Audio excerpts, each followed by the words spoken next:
Welcome back to the Teach for the Heart podcast, where we tackle teaching challenges from a biblical perspective. Why are we here? Because we don't believe that our spiritual walk and teaching profession should exist in two separate domains. Rather, the hope we have in Christ should change how we approach everything, not just at home, but at school as well. So join us as we explore both the spiritual and practical sides of key teaching challenges, integrating them together so we can succeed at teaching, glorify God, and make a lasting difference in our students' hearts and lives.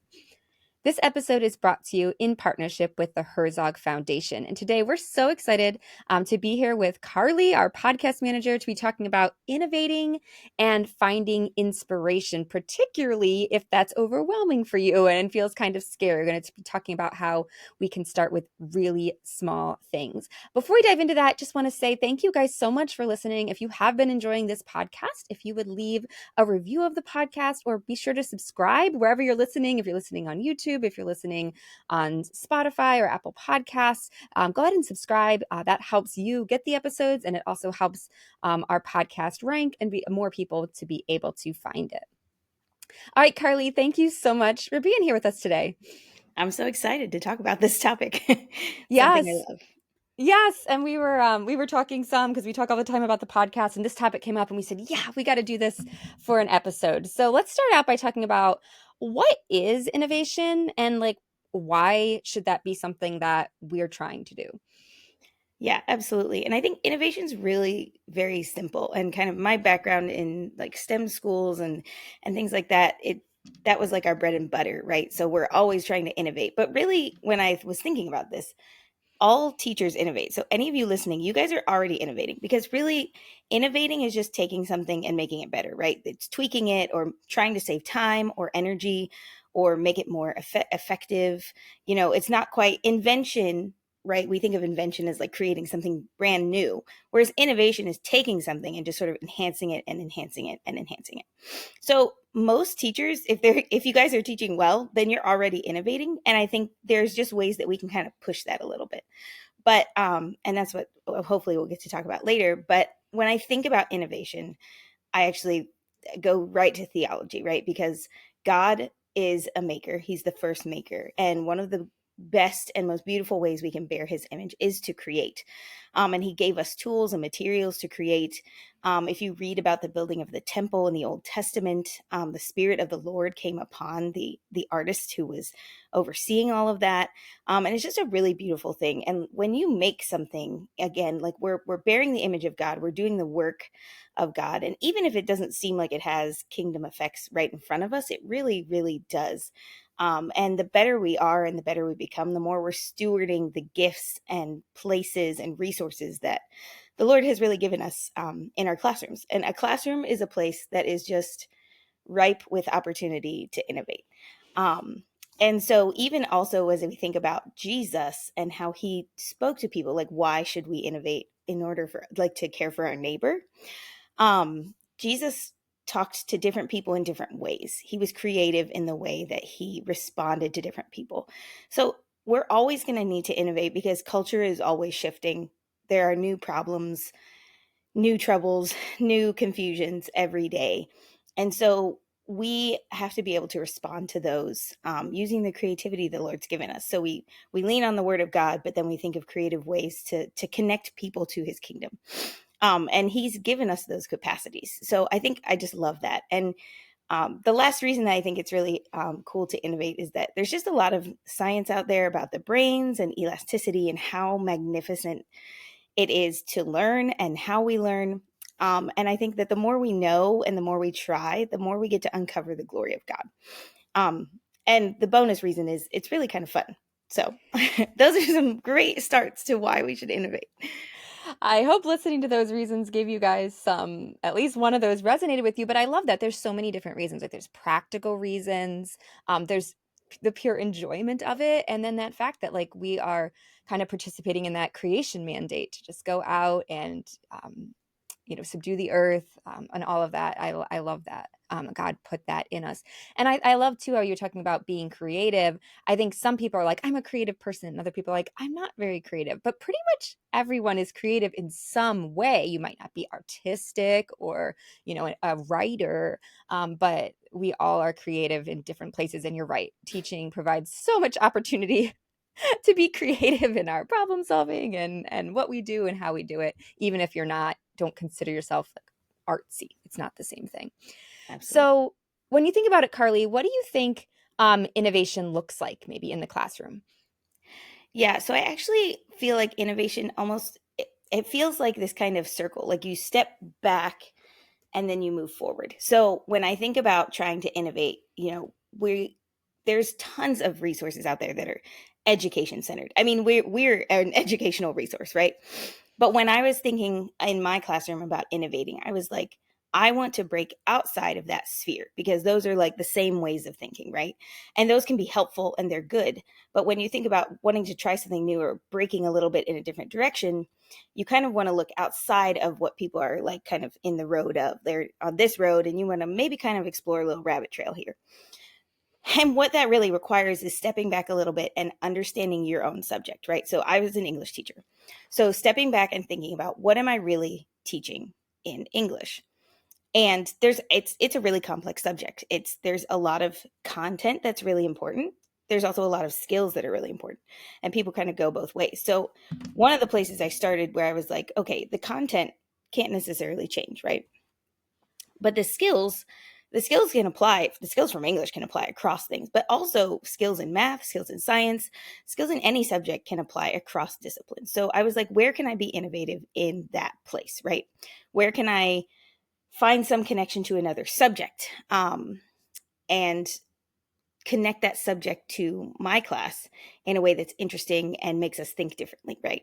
Um, and it doesn't always like look different from the outside. Like my students still wrote essays in English class, but the way that we thought about those essays and the way that we came to our ideas about those essays, those might be things you might innovate and like tweak and find different ways to do. Um, Especially as an English teacher, I'm like, I want kids to write like they're writers, and writers look for inspiration everywhere. So that was the key point of the innovate. I'm like, they have to write essays. That's a really important piece of the content, but I can be creative in how they come to those ideas. Um, and so I think that's one of the ways is you kind of like break, if you understand your subject more deeply, you can kind of start to see like where are those cross disciplinary connections. And cross disciplinary really is one of the coolest and most fun ways to innovate. And so I would just also think about like my own interests, right? Like, what do I love and how do I see that connection? So for me, innovation looks a lot like making connections, I guess, is what I'm kind of realizing as I'm talking this through. Making connections across disciplines and into different parts of students' lives, right? So even students can help you innovate as you think about what is about this assignment or this topic connects to your life, and how do I sort of leverage that to change a little bit of the way that I'm teaching. I love that. And as you're saying that, I'm realizing there are a lot of different ways to innovate because I'm thinking of examples that are actually very different than the ones you were giving. So maybe we can, before we go into our next question, like maybe we can talk some about some of these examples. So you're talking about some examples of innovating across disciplines, which is so cool and such a cool thing to explore. And okay, before we get to that, I have one other thought. One other thought is that every new idea starts as an innovation, right? Everything that you see that's like, oh, everyone knows that. Somebody had to come up with that. So it is really cool Yes. when we are like, okay, you're right. We can get good ideas from others, but we should never feel like, oh, I can't come up with something. Like we can come up with our own fresh ideas too. So can you share maybe, Carly, a specific example of something you did like interdisciplinary or like Mhm. what's an example of an innovation you came up with? Yeah. So, and one caveat I'll give is like, what I'm doing may not be any different what someone else is doing. Maybe we innovated the same way, but that's Mhm. fine. Who cares? Like your students, like it's for your students and your classroom, and the comparison game is going to crush your innovative spirit. So that was my first warning.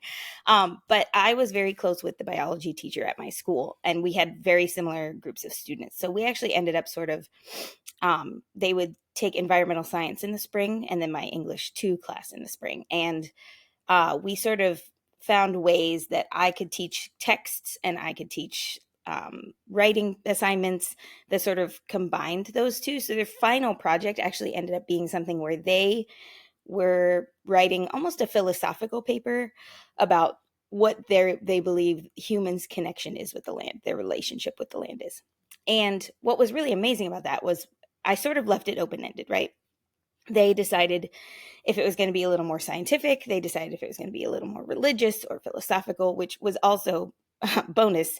A great opportunity to hear students preach the gospel in a public school is to give them an opportunity to share their religion, because that project, I had so many students who were believers just like share the gospel in my classroom, and I was like, this is amazing. um but so they wrote that paper, and they used research from environmental science, and they used research from the environmental writers that we had read. And so they were able to combine those. And actually, the whole semester, they were really able to talk about what we were reading in my class in environmental science, and talk about environmental science in my class when those questions discussions came up. So that was a really like almost organic, just by tweaking the types of text we were reading and making those connections a little bit along the way, the students really just like gravitated and made a bunch more connections, so that it really became natural for them to think across disciplines and not silo things. But that paper especially really brought together, again, it's an essay. It had essay type structure, had essay type requirements, but the topic was able to bring together these two disciplines in a really beautiful and cool way. It's such a great example. There's so much there. There's the fun of it, the newness of it, to the thinking and the creativity that's going on in that. And then each subject is reinforcing the other instead of feeling like silos. That's such a great example. And yeah, so can kind of think in that direction. And I love what you said though about too innovating, not necessarily meaning nobody has ever done this, or like nobody else also doesn't innovate in this way, right? It's not feeling like I have to come up with something completely brand new. It's just saying, well, I haven't done it, and like I'm just coming up with things. I love that.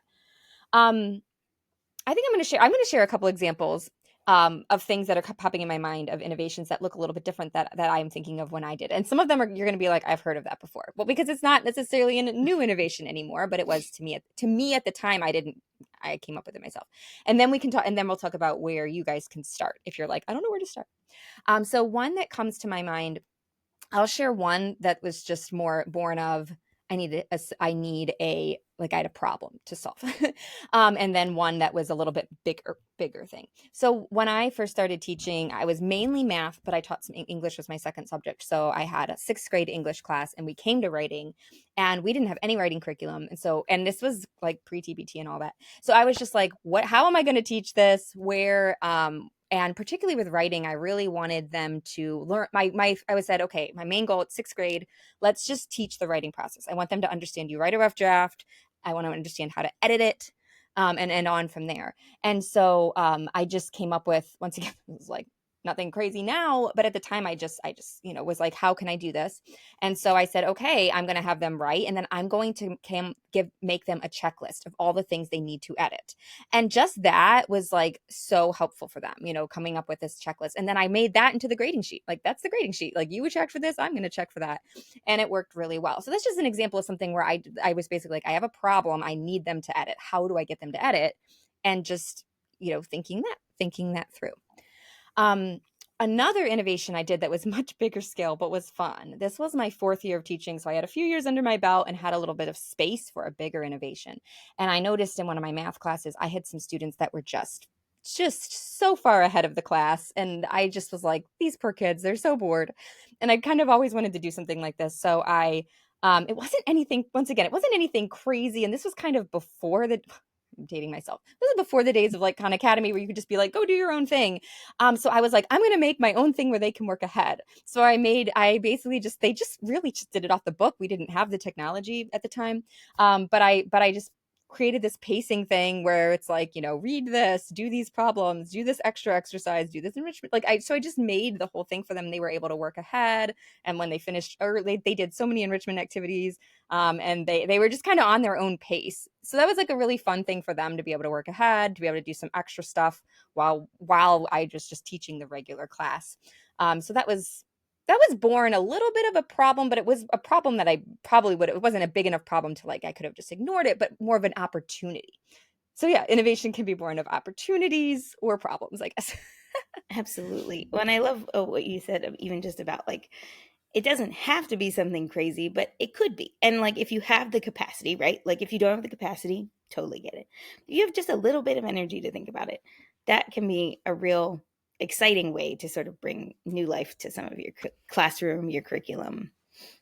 Yes. Okay, so let's talk about that. Where do you Mhm. start if you're like, okay, I mean, like I said, you're probably already innovating some, but if you're like, I want to innovate more, but maybe I'm a little bit overwhelmed. I don't feel like I want to do anything huge, or maybe you do. Thoughts on where you could start?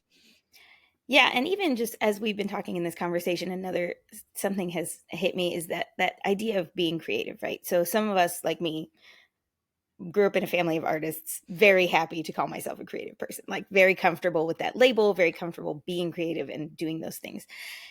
And some people just do not feel that. A lot of times what happens is your creativity gets crushed at an early age and it's really hard to come back from that. But the key is like you had said, everyone is creative. And I almost view creativity as like a muscle. Um, so if you don't work out, then you're slow and it's hard and it doesn't feel very good to walk or run or whatever it is you're doing. Same thing with creativity. If you don't exercise that muscle, it gets tight and hard to use. And so even just starting small, like thinking of it as creative exercises of just starting by believing that you're creative, that's probably the first thing. Like God made you, he made you in his image, and that means he gave you the capacity to think and to make connections between things, and to see beauty and opportunity in a lot of places. So believing that and understanding that as a teacher, you are creating. Like even if you don't see it, there's creativity happening in your classroom, most likely. So I think that's like the first step for me is believing you're creative and being willing to exercise that muscle. And then one of the things I had mentioned was understanding your own subject. So being staying a student of your subject is really important. So as an English teacher, I keep reading. I would keep reading. I would keep up with writing stuff. What are people doing in writing classrooms? It doesn't mean I have to keep up with everything. That can be overwhelming. There's a new resource that I really enjoy. He's a Christian teacher, but he has a newsletter called English Teacher Weekly, which we'll link in the post. But he just kind of pulls a bunch of different what's happening in the English world, not necessarily Christian, what's happening in Christian thought, what's happening that might be of interest to an English teacher. This is a cool article about a poem, all that kind of. Find that that's a really cool resource for English teachers, and I'm sure that there are other resources like that out there of like, you could do child psychology, you could look for, especially if you're in elementary ages, or there's ways that you can think about trauma and mental health things to help you innovate and just like sort of start of being a student of both your subject area and of your students, right? So like learning more about kids and what they need and what the current culture is doing with them. So keeping those things kind of fresh, not even necessarily to being like I'm looking for something to innovate, but just keeping that fresh so that when things come along you can start making those connections. um, Another one which I had mentioned was notice your own interests. So I love art, and I was able to do an art project with an essay, and we went to the art museum in Cleveland because it's amazing, and it's free. And we had a sign. They would go around in little groups and they would discuss paintings, and it then translated back to some of their discussions about what they were writing and then what art piece they made to go with their essay. So that created a cool opportunity for a field trip. And that, again, that was a really big one. But I love art and I love the art museum. So I was able to go to the art museum, know what paintings I wanted them to look at some more, figure out what to do. And that just was a really natural connection for me. I also love nature. So the connection with environmental science was super easy. But there's so many ways that you can incorporate nature into so many subjects, even math. So there's just a lot of cool opportunities there. But what are you interested? Just think about what are the things that make you feel alive and inspire you? And is there a way you can bring that into your classroom? Because as a teacher, you also give of yourself. And so sharing those parts of you, and if you're excited about those, that's catching for them and it's going to be interesting. Um, so those are a couple places to start just generally. But if you're looking specifically then to at your class and you're like, where is the best place to start innovating? I actually like to start with places of like what part of my class is kind of boring or lame. Not that I'm saying everybody has this, but there is always going to be something where it's like, we're just doing this thing because we have to do it. And it's not the most amazing thing. Maybe that's a place where you can look and say, hey, maybe this is a fun place to innovate. For me, that was vocabulary. We had to learn vocabulary. We had to do vocabulary tests. And eventually we did this thing where they made their own review games around it because I was like, this is boring. How can we make this more interesting? So they designed these really crazy review games for us to play. And so again, that was just like looking at where are the students least engaged, what's kind of dull, what's boring for you, for them, what's kind of slow or just kind of stuffed in the back.